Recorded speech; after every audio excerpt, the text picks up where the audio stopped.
Good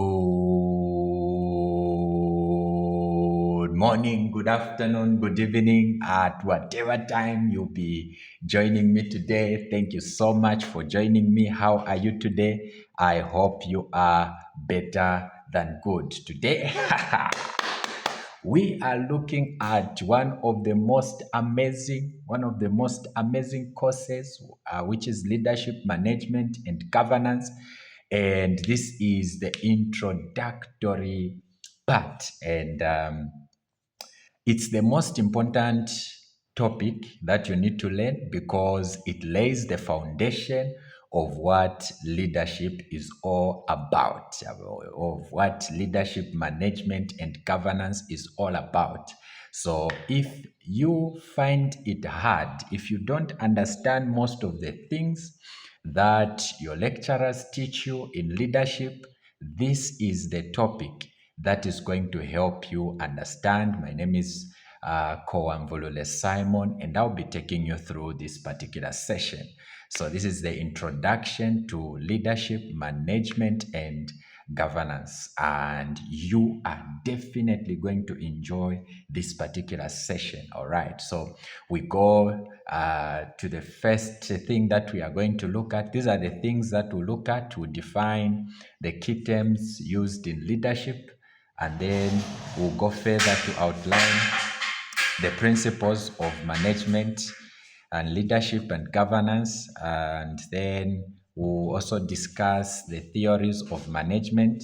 Then we'll further discuss and describe the types of organizations and how to build an organizational culture. So in this section, we are only going to we are going to discuss these particular four things. I hope you are going to enjoy this session. So let's kick it off with the introduction. So now when you look at the issues of leadership and management and governance, these are the three major foundations of any organization.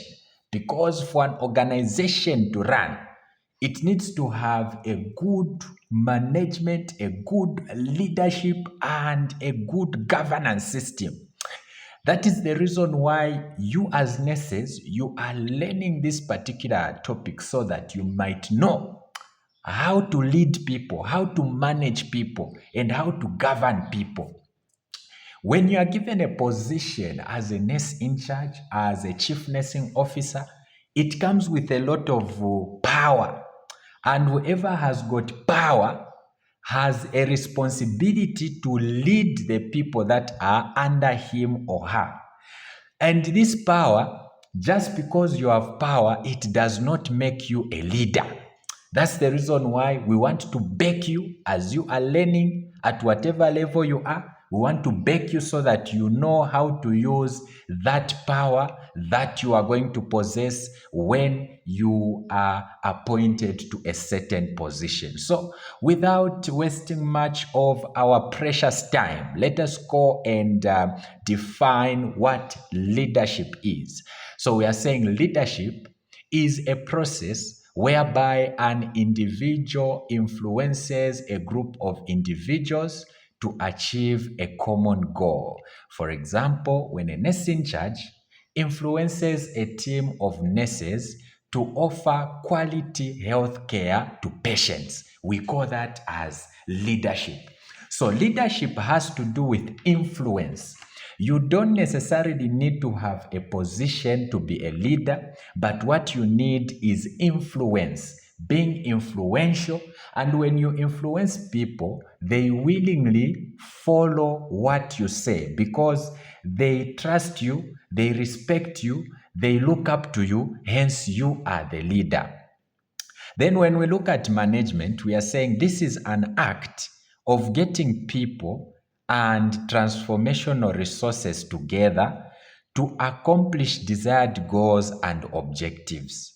And management comprises of the management functions, which I also did a video on that one. You can see it where there is planning, there is organization, there's directing, there's organizing, We have things such as staffing, coordination. All those are what we call the management functions. Perhaps we can even, define it better by saying this is a process of planning, organizing, leading, and controlling the work of organizational members and of using all available resources to reach stated organizational goals. For example, when leaders in the top level management come up with what we call strategic plans for a hospital. Beautiful, excellent, amazing, awesome, fantastic, wonderful. So we are going to now look at what we call the principles of management. The principles of management. And when we look at the principles of management, just to mention, when we look at governance, it is just a process of overseeing a group of people in order to achieve the stated objectives. So when you are governing people, you are like overseeing everything that they are doing in order to enable them to reach the objectives of the organization.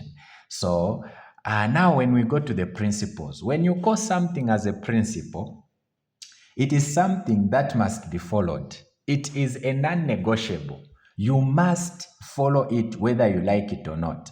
So in leadership, we follow the principles which were formulated and developed by a man called Henry Fayo.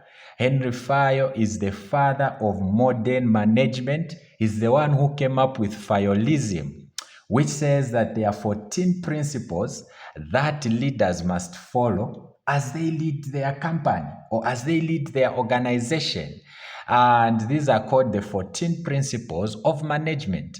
So the first principle says it's division of work.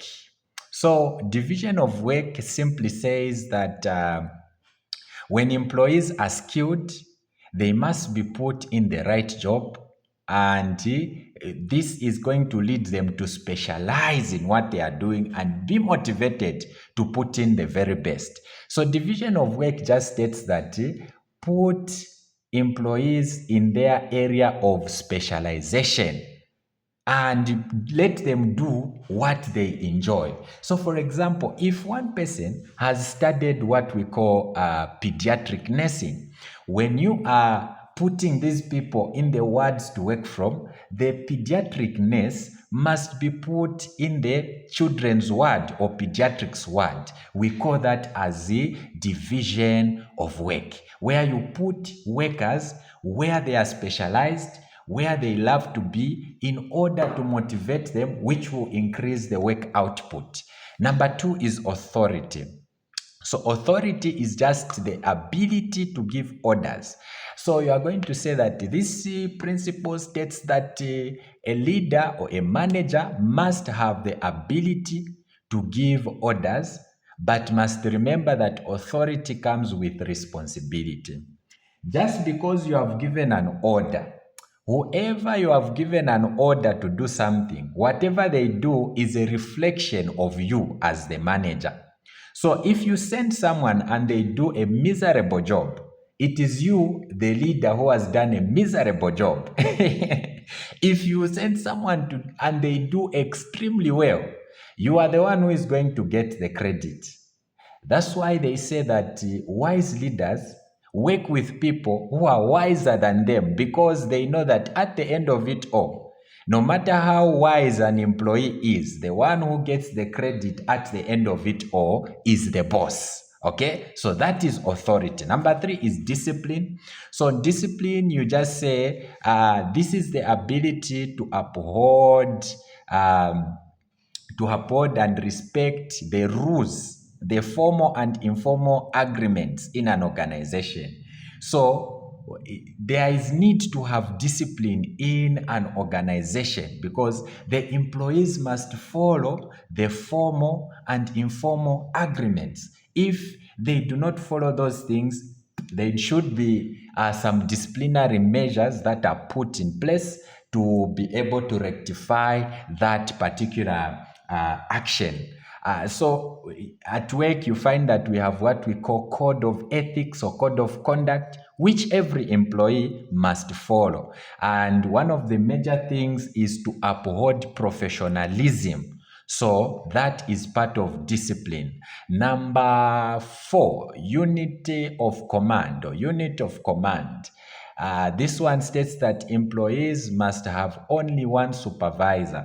So in an organization, you must make sure that employees must report to only one supervisor. This one helps them to achieve the set objectives because they are only listening to one voice, not whereby maybe people are working in the medical ward, then they are listening to the in charge for the surgical ward. That will lead to distractions and not being able to achieve the stated organizational goals because they are hearing a lot of voices. Unit of direction is number 5, which says that teams with similar objectives must work under the same manager and same plan to ensure that an action is properly coordinated. So, for example, the nurses are working in the medical ward must be able to have the same goals and objectives in order to promote coordination. That's unit of direction. And number 6, subordination of individual interests to the general interest. So this one states that one employee should not be allowed to become more important, or the interests of one employee should not be allowed to become more important than those of the team. So this one is usually difficult to achieve, but you must ensure that every employee prioritizes the objectives or the interests of the organization that they work for and not their own objectives. For example, this is a nurse who has just gotten married and they want to go for a vacation for 5 months. That is their own individual interest. So their honeymoon should not affect the interest of the organization. Okay, they must be able to put aside their own interest and prioritize the interests of the organization. That's what we mean when we say subordination of individual interests to the general interest. Number 7 is called remuneration. Now, this is my favorite principle of management because it states that employee satisfaction depends on fair remuneration for everyone. So this principle states that the workers must be able to receive what they deserve. They must be able to receive their payments, their salaries, and including financial and non-financial incentives. So if there are any bonuses, any commission attached to their work, maybe things such as fuel, money for fuel, and all those particular things, they should be able to be given, and this is going to bring about employee satisfaction. So we call that as remuneration. So this principle just states that workers must be paid for the job that they perform. Number 8 is centralization. So this is a system in which most power, decisions, and control are held by the top level management, while lower level employees have little authority. So centralization just says that the decision-making authority is in the top level management. This one is in contrast with what we call as decentralization, where maybe every department, every section can be able to make their own decisions. But in leadership, we follow what we call centralization, where the decision-making authority is in the top level management. Number 9 is scalar chain. So scalar chain simply states that employees must be aware where they stand in the organization's hierarchy or chain of command. So an in charge should know that I am an in charge, and it shouldn't be a guesswork. This one is like the one whereby maybe this lady and the gentleman, they like each other, they are flirting, and then they tend to maybe meet at a certain place. Maybe they even everything happens. After everything happens, that's when this lady now comes and says, "What are we?" So at work, there should not be a moment of "what are we."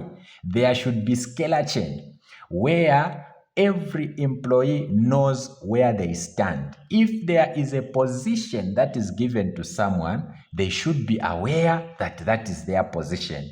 If it is not their position, they should be aware where they stand. This one brings about coordination and harmony at a workplace. Number 10, we have what we call order.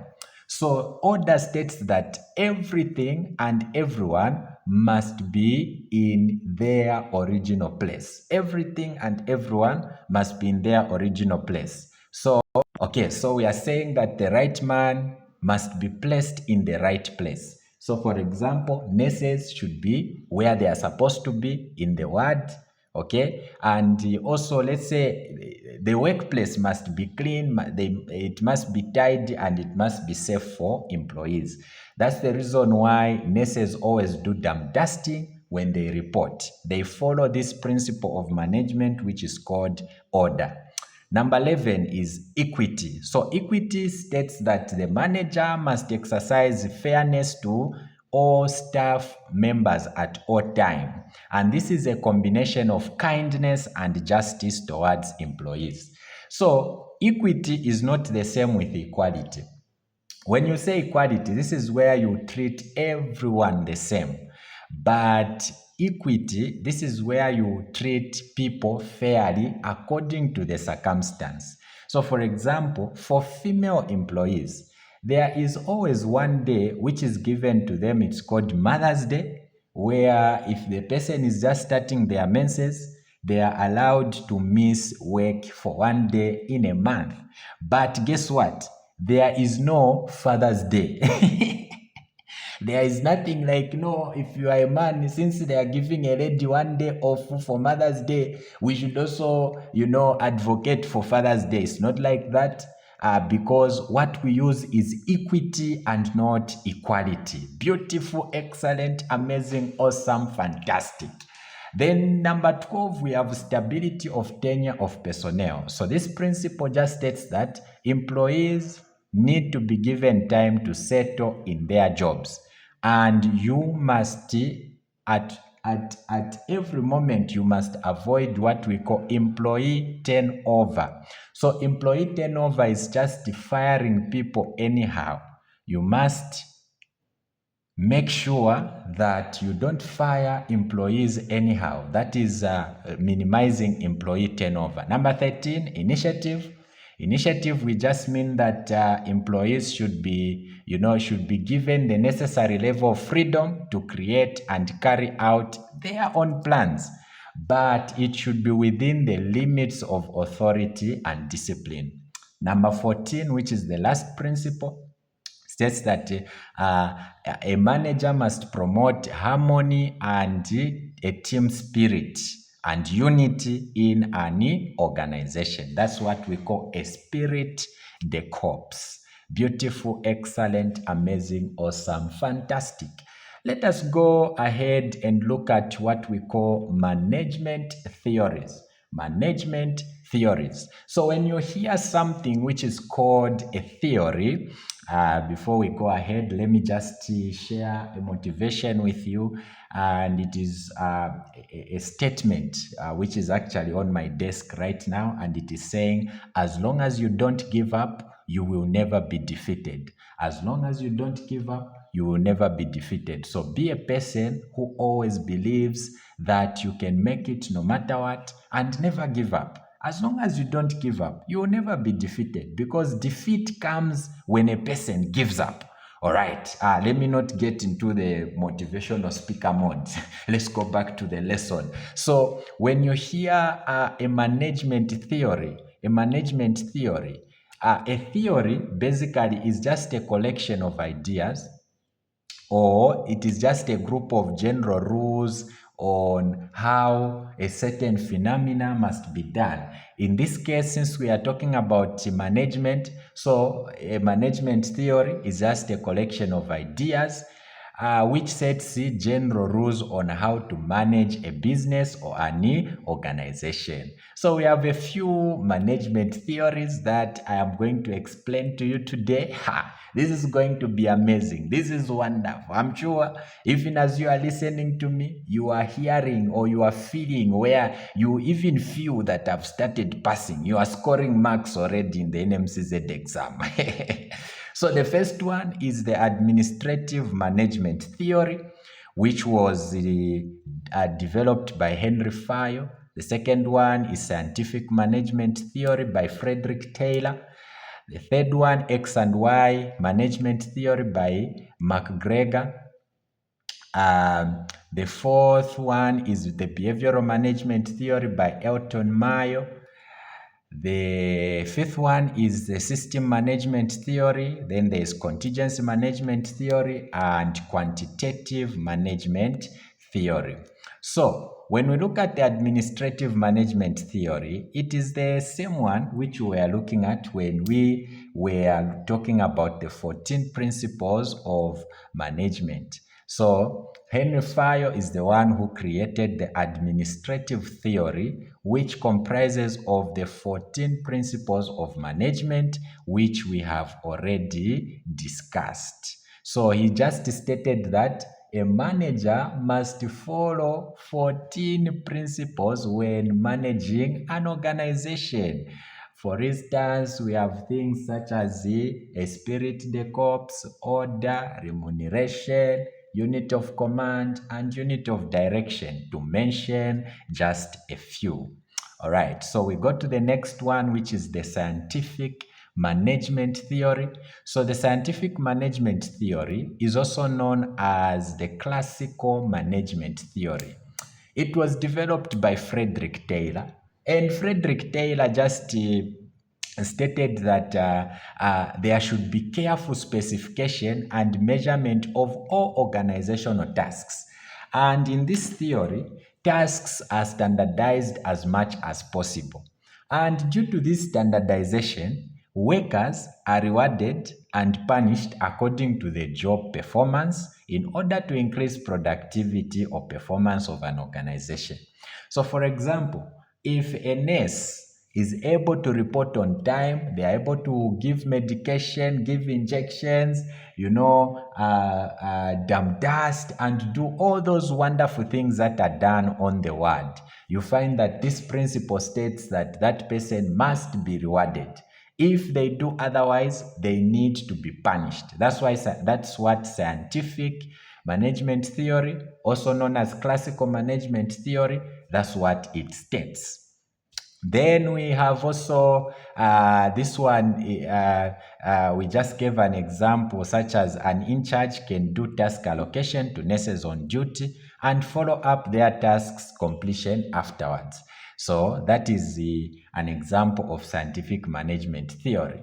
The next one is the X and Y management theory by Douglas McGregor. So he just stated that the manager's attitude has an impact on employee motivation. And he came up with the opposing motivational methods, which is the theory X and theory Y management.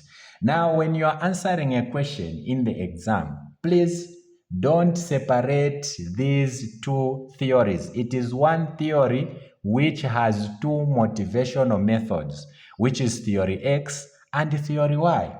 They are not supposed to be separated because it is a single theory of leadership. I hope that is clear. Please don't separate these. I emphasize on that one. So don't say number one theory X, number two theory Y. This theory is one and the same. All right, so let's look at the first part. So he said that employees are either using theory X or theory Y. So when we talk about theory X, we are saying that these are employees who hate their job and they'll attempt to avoid work as much as possible. Secondly, we are saying most people are not ambitious and they have little desire for responsibility and they prefer to be directed. In short, the people who use theory X are people who just work in order to earn an income, nothing more, nothing less. We call those as the theory X employees. And these ones, he actually attributed to the Maslow's hierarchy of needs. And he said that these are the people who only focus on the physiological and security levels of Maslow's hierarchy of needs. What does this mean? This is a type of employee where if they have eaten, if they have paid rentals, if they are able to drive, if they are able to do one or two things, then they are satisfied that their job is just moving well. So Douglas McGregor said such kind of people usually they do not progress in life and they do not add much to the productivity of the organization because they only do it in order to earn an income. Then we also have theory Y. And in theory Y, he just said the workers who use theory Y, these ones, work can be as natural as play if the conditions are favorable. So for these ones, they just want a favorable condition at work and they will do their best. These people are self-directed and they are creative. And most of them, they are very committed to their work because they do not work just to earn an income, but to bring about something in the organization. They are passionate about what they do. They love what they do, and they don't just do it in order to earn an income. So these people can handle responsibility because they know how to solve problems. And that's it about the theory Y. So you are either a theory Y or a theory X employee. So let's see our attitudes and make sure that we become theory Y people and not theory X. The next one is what we call behavioral management theory. So this is the management theory which states that the worker's condition affect the quantity and quality of their work. And the management must be concerned with the worker's condition in order to improve the quality of work output. For example, if a nurse manager is applying the behavioral management theory, they will consider workers' poor performance and will try to find out what is wrong with that particular employee. So maybe this is an employee who works very hard, they put in their best in their work, and then maybe when they come this day first, they come late, and then they are just shouting at patients. But this is a person who has been very good. A manager should not quickly punish this person, but they must sit down with them in order to find out what is affecting them. Maybe there is something that has happened. Maybe this is a person who has lost their parents, who has lost their partner. And if it is these young people, you may find this is a person who is going through a breakup. So be concerned about their condition, because if a person is not okay emotionally, even their work input and output will not be to the maximum. Beautiful, excellent, amazing, awesome, fantastic. We have what we call contingency management theory. So contingency management theory just states that as a manager, before you make a decision, you need to take into account all aspects of the current situation, so that you can understand the situation before you make a decision. So for example, actually this is a management theory which states that it depends. Everything that they do is dependent on the condition or the current situation. So for example, if a worker, for example, has done something a manager must not just punish them, but they must, they must use different types of, leadership styles or management styles in order to manage them. So this is a person, maybe they are just unruly, they don't follow rules, not because there's something that has happened to them. So you use what we call autocratic leadership style. If a person is just naturally lazy, but if this person is an expert, you won't use the autocratic, because experts hate to be given direction and rules. This is a consultant who has worked maybe for 25 years. You can't come as a nurse who has just been appointed as nurse in charge and tell them what to do. You are going to have issues with them. So for those who are self-directed, you use what we call free rein leadership style, or what do we call this? We call it laissez-faire leadership style, where you just let them do whatever they want as long as it is helping the patient. That is what contingency management theory states. Majestic, fantastic, optimistic. All right, so the next theory that we have is the system management theory. And this one just states that a system has got what we call, any organization has interrelated parts. And these parts must work together in order to achieve a specific goal. So for example, on the ward, the nurses, the doctors, the cleaners, general workers, accountants, farm technicians or pharmacists, and maybe lab technicians. These people must work together in order to offer quality healthcare to patients. Majestic, fantastic, optimistic. The other one is quantitative management theory. When you hear quantitative, the only thing that should come in your mind is numbers. So we are saying that the manager must use quantitative tools to plan and control nearly everything in an organization. So for example, if a nurse in charge wants to give work to the nurses, or wants to allocate tasks to the nurses, he or she must count the number of nurses that they have, or maybe they are making a timetable.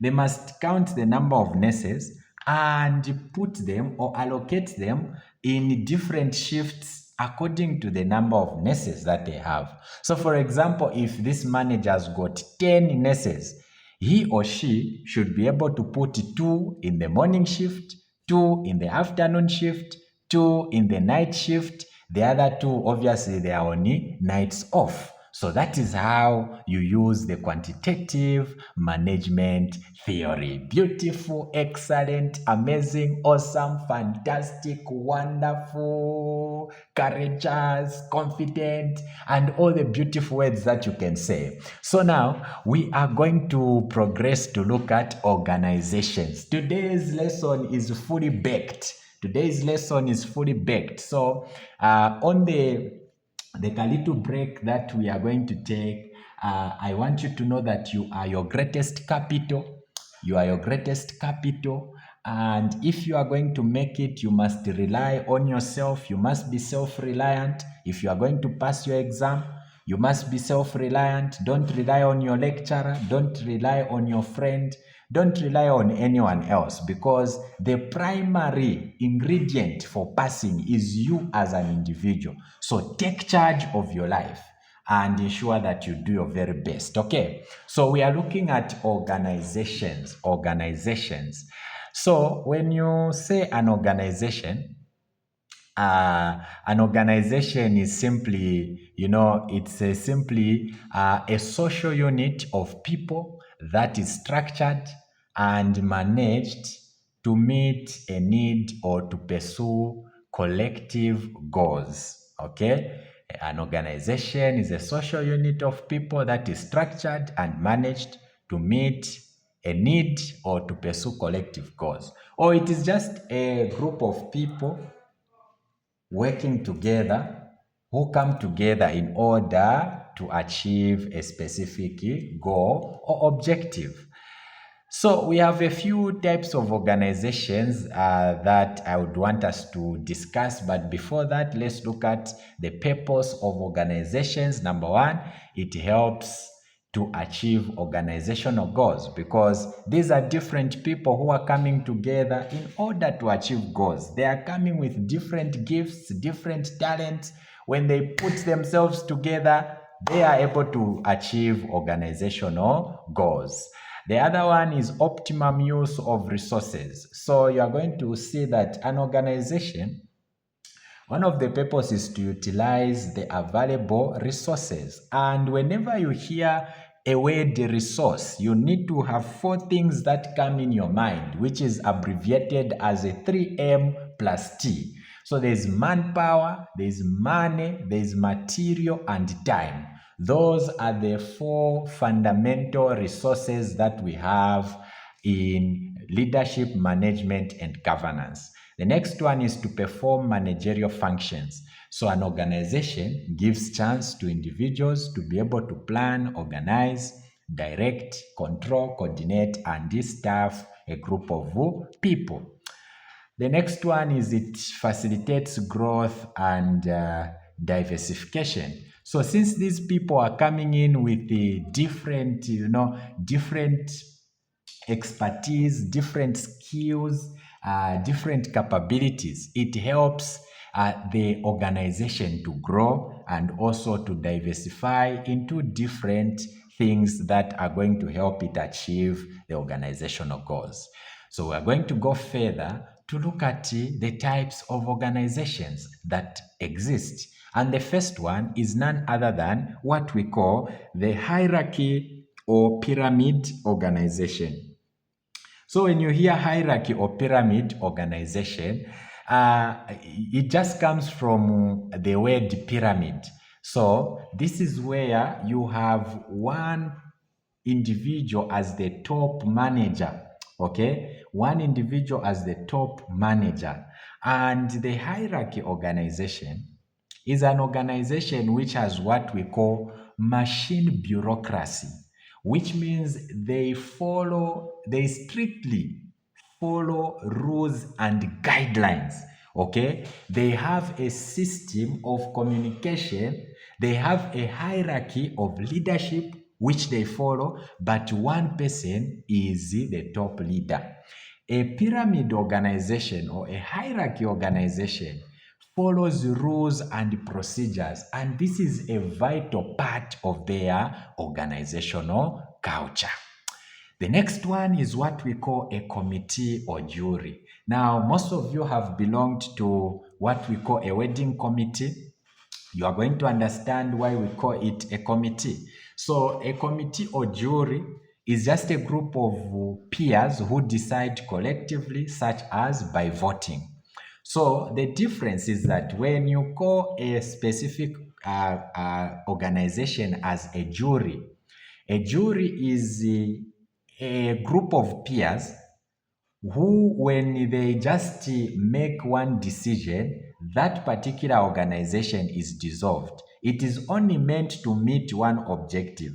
It is called a jury. But committee members usually perform further actions after the group reaches a decision. So they continue to perform certain actions even after a group arrives at a certain decision. So for example, when you joined that particular committee for a wedding, maybe it was for your friend or anything, after you decided how much you were going to contribute, you said, okay, we'll contribute 500 each member.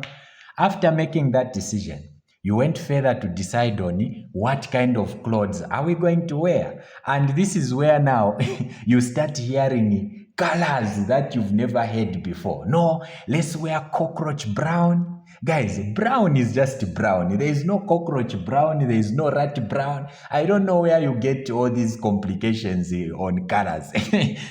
No, bush green, apple green. Guys, green is green, nothing more, nothing less. Let's not complicate things. But that is what a committee is, you know. They perform further actions even after a decision is made. So that is just members of a committee seated, and they are making decisions such as by. So we have another type of organization which is called the matrix organization. So a matrix organization is very simple. There is nothing complicated about this one. It's just a type of organization where each worker is assigned two bosses. So the first boss looks at the functional part. Okay, so the functional part is whereby this manager focuses on the fact that is this employee able to perform their tasks. Then there is an executive part, the one who looks at the executive part.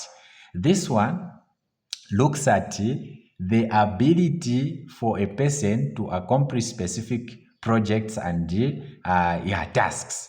So when we talk about the functional part, this is where the boss looks for a person who is highly qualified in the area of expertise. So the functional part looks at does this person possess the qualifications needed for this job? That's the functional part. Then the executive part looks at is this person able to accomplish projects? Are they able to bring, to have the expertise to bring specific projects to completion? Can they do the work? That is executive part. Functional part, do they have the qualifications? I hope you get it. If you don't, please ask me in the comment box. I'll be able to explain. So that's about the matrix organization. You find that in the matrix, you find that this is one employee, but he has the director for marketing and also has advertising and sales manager, okay, director of customer service. So this is one person, but they have about two bosses that they are reporting to. Yeah, so that's the matrix organization. The other organization we have is the one which we call ecology. So ecology is a very simple type of organization to understand. Just say this is a type of organization where each worker is paid according to the actual work they perform. Nothing more, nothing less. So this can be an example of an ecology